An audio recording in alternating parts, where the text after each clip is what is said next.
lên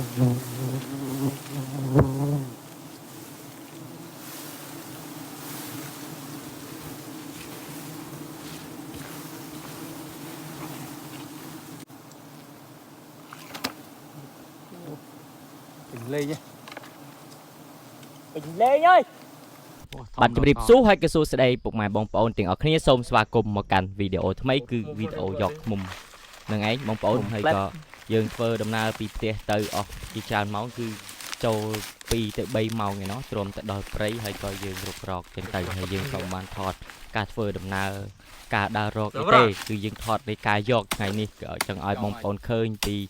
สถานភាពជាក់ស្ដែងពីដើមរហូតដល់ចប់ថាការយកឃុំវារបៀបម៉េចហើយមានបងប្អូនជាច្រើនគាត់ស៊ូដែរគាត់ឆាតមកទិញគឺស៊ូតែអូនឃុំស្រុកឬក៏ឃុំព្រៃឬមួយក៏ឃុំចិញ្ចឹមឃុំផ្លែតអីចឹងណាហ្នឹងឯងហើយពួកខ្ញុំគឺយកឃុំព្រៃហើយឃុំចង្អេធំធំទៀតបងប្អូនហើយយកនៅកដាលព្រៃឡង់ឯណោះគឺព្រមបតុលទាំង4ខេត្តគឺស្ទឹងត្រែងកំពង់ធំកញ្ចេះហើយនឹងព្រះវិហារហើយក៏បងប្អូនបែបជាឆ្ងល់ហើយចកទៅអីក៏លឿនហើយមកវិញក៏លឿនផ្ដេសគឺខ្ញុំចេញទៅតាំងពីព្រលឹមម៉ោង6ហើយត្រឡប់មកដល់ផ្ទះវិញក៏ថ្ងៃណាបានលឿនក៏រកបានច្រើនគឺយើងត្រឡប់មកផ្ទះលឿនទៅថ្ងៃណាបានតិចក៏មកដល់ផ្ទះយប់អញ្ចឹងទៅដោយសារតែអីគឺហើយផ្ទះខ្ញុំបាទហ្នឹងគឺនៅជាប់ព្រៃឡង់តែម្ដងគឺថាជិះម៉ូតូទៅវិលវិញល្ងាចទេបងប្អូនបើថាថ្ងៃណាយើងចង់ទៅដេកសម្រាប់ដើររកក៏រកទៅដោយសារតែខែនេះយើងមិនទាន់ដូចថាចោះរកវាវឹកវើណាស់ទេយើងរកមួយខ្លះដែរហើយតាមព្រៃក៏មិនដល់ទៅពីជ្រៅណាស់ទេដោយសារតែវាដើមខែអញ្ចឹងយើងរកនៅព្រៃឡង់ដែលហ្នឹងក៏ប៉ុន្តែវាមិនដល់ដល់ជ្រៅអញ្ចឹងណាក៏កាលណាយើងធ្វើដំណើរឆ្ងាយអញ្ចឹងទៅសូមយើងដេកយល់ថាយើងធ្វើដំណើរចិត្តដែរក៏យើងអត់ដេកទេបើថាអាព្រៃជ្រៅអីធ្វើដំណើរកន្លះថ្ងៃទៅមួយថ្ងៃអីនោះបានដល់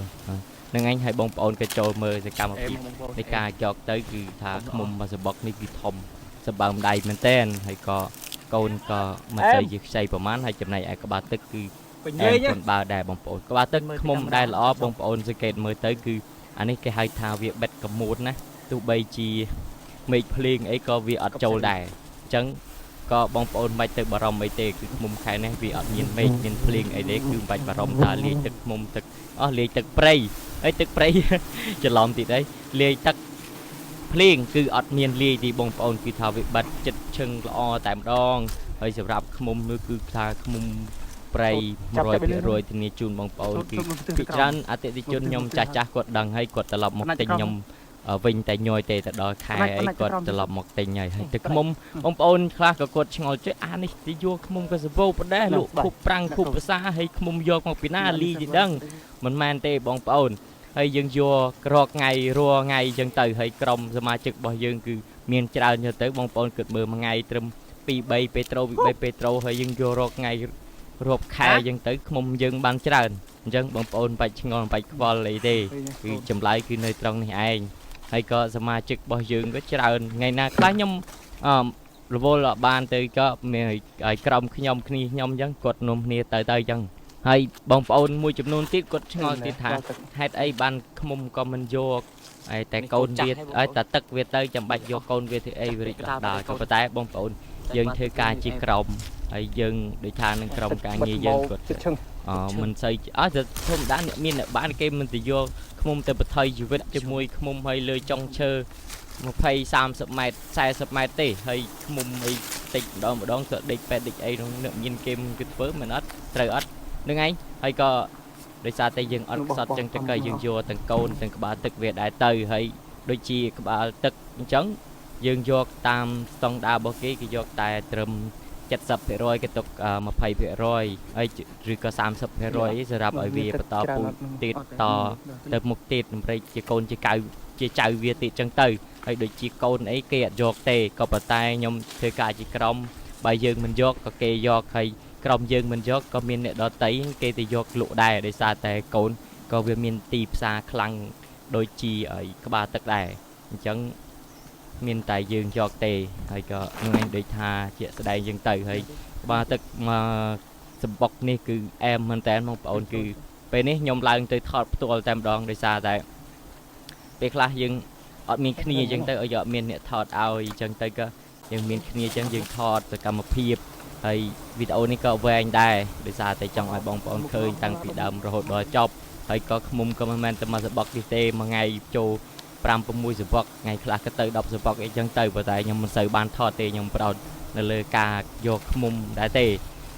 ហើយមានបងប្អូនមួយចំនួនទៀតគាត់ថាហេតុអីបានទៅយកផ្សែងហើយយកភ្លើងទៅដុតវាគេមិនមែនដុតទេបងប្អូនអានេះគេថាលក្ខណៈទៅហៅថាគប់យើងយកគប់ទៅបង្ហុយវាចឹងទៅដើម្បីឲ្យមេខ្មុំវាហើរចេញពីសបុកដើម្បីយើងស្រួលធ្វើការស្រួលជីកូនជាសាច់វាចឹងណាតែស្ដីយើងមិនបានទៅដុតវាសម្លាប់កន្តិចវាចោលទេអានឹងយើងគាត់តែបញ្យល់ឲ្យបងប្អូនដែលគាត់អត់យល់ខ្លះអញ្ចឹងណាហើយសម្រាប់គប់ឬក៏ភ្លើងអីយើងយករួចហើយក៏យើងមិនបានទៅហើយទុកវាចោលដែរគឺយើងធ្វើការផលិតវាដើម្បីកុំឲ្យវាការពារកុំឲ្យវាឆេះព្រៃដោយសារតែព្រៃខែនេះដឹងស្រាប់ហើយងាយនឹងឆេះមែនទែនខ្យល់ក៏ខ្លាំងហើយស្លឹកឈើក៏ក្រៀមអញ្ចឹងក៏យើងអត់ទៅប្រហែសវាបានទេយើងត្រូវតែផលិតវាឲ្យរួចរាល់សូមយើងត្រឡប់មកផ្ទះវិញឬក៏យើងដើរបន្តទៅរកកន្លែងផ្សេងទៀតអញ្ចឹងណាហ្នឹងឯងហើយក៏ពួកយើងក៏អ្នកដែលនៅព្រៃអញ្ចឹងគឺមានសហគមន៍ជាច្រើនដូចមិនមែនថាខាងភូមិឃុំខ្ញុំឬក៏ស្រុកខ្ញុំទេទាំងកចេះស្ទឹងត្រែងរតនគិរីអីនោះគឺអ្នកដែលនៅជាប់ព្រៃឡង់អញ្ចឹងពួកគាត់សុទ្ធតែស្នាក់អាស្រ័យទៅលើព្រៃអញ្ចឹង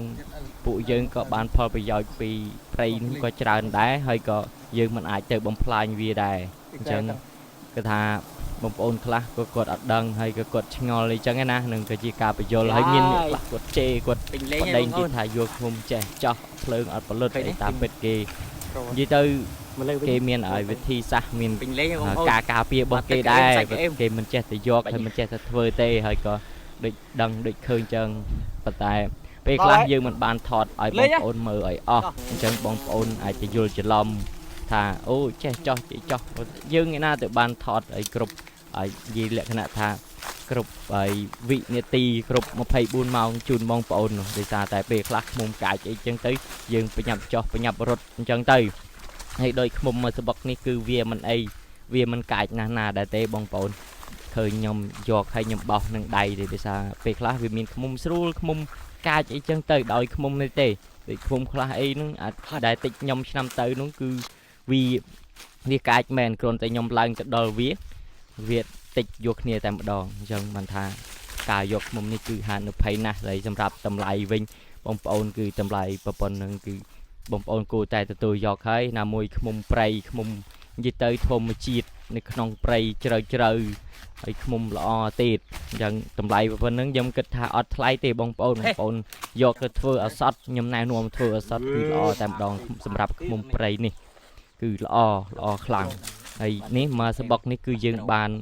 មកត្រូវគេថាមកសបុកនេះគឺអែមមែនតើដោយសារតែវាធំហើយក៏សាច់វាក៏ល្អហើយយើងយកបានជាច្រើនហើយសម្បុកដែរថ្ងៃនេះហើយក៏សម្បុកចុងក្រោយនេះក៏ឡើងថតឲ្យបងប្អូនមើលហើយឃើញជាក់ស្ដែងពីការយកខ្មុំអីចឹងណានឹងបងប្អូនក៏មើលទៅនេះក៏យើងបានថ្ងៃនេះគឺបាន3ត្រូគឺអែមស្នែរបស់យើងដែរហ្នឹងក្នុងរយៈពេលមួយថ្ងៃបាន3ពេត្រូគឺគ្រាន់បើហើយយើងក៏វិលវិញល្ងាចនិយាយអត់ច្បាស់ទៀតចេះសម្រាប់កូននេះអូយខ្ចីល្អណាស់បងប្អូននេះគឺអាហ្នឹងគេហៅថាកូនខ្មុំវាមានអានេះគេហៅថាលេខ1បងប្អូនបាទលេខ2វារៀងចាស់ហើយយើងគឺការទុកដាក់នេះគឺប្រយ័ត្នមែនតើសម្រាប់កូនខ្មុំនេះយើងទឹកដាក់ឡាំងរៀបទ្របឲ្យល្អអាចខ្លាចថាវាទៅដល់ហើយទ្រាំតែយើងដល់ផ្ទះយើងជិះម៉ូតូរាប់ម៉ោងហើយកាត់ឈើកាត់ព្រៃបលាផងអីផងអញ្ចឹងយើងត្រូវទុកដាក់វាឲ្យបានល្អបាទអរគុណច្រើនបងប្អូនវីដេអូនេះក៏ដល់ទីបញ្ចប់ហើយជម្រាបលាជួបគ្នាវីដេអូក្រោយ